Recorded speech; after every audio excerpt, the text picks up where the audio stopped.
Welcome to another Photopea tutorial. This is a quick one on how to save as a JPEG. Now, the reason you'd want to save as a JPEG is basically so you can hand in work.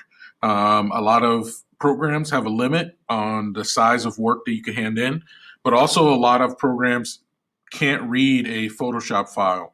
Um, There are other files you can use. You can use a GIF or a couple other types of files, but JPEG is probably the one that most people can open. And also, if you wanted to add this artwork, your artwork to your phone or to something else or another device, JPEG would probably be the friendliest file type, file format to use.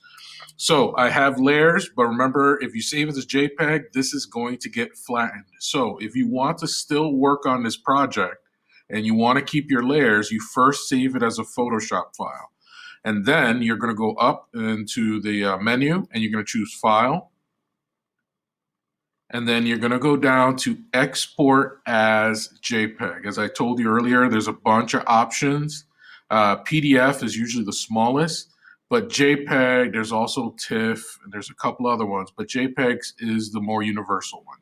So if you select Save Export as a JPEG, what you have to know, it's not going to delete your original file. It is just going to make a copy. So here's the file. I'm going to change the quality to 100. So that's just a compression. And you want to get as high as possible. And right here in the bottom, it'll tell you how big the file is. So this is 13.1 megabytes. If you feel like that's too big, then you definitely can make it smaller, and you can see that it goes down really quickly. The only number that you want to keep track of, if you're doing this for like a college, portfolio, you want to keep it under 5 megabytes. Most schools won't take anything over 5 megabytes.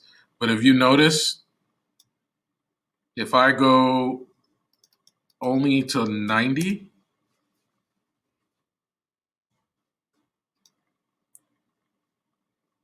it goes down to 2.3.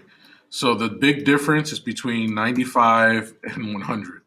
So you can play around, figure out how high you can get it. There it is at 3.4.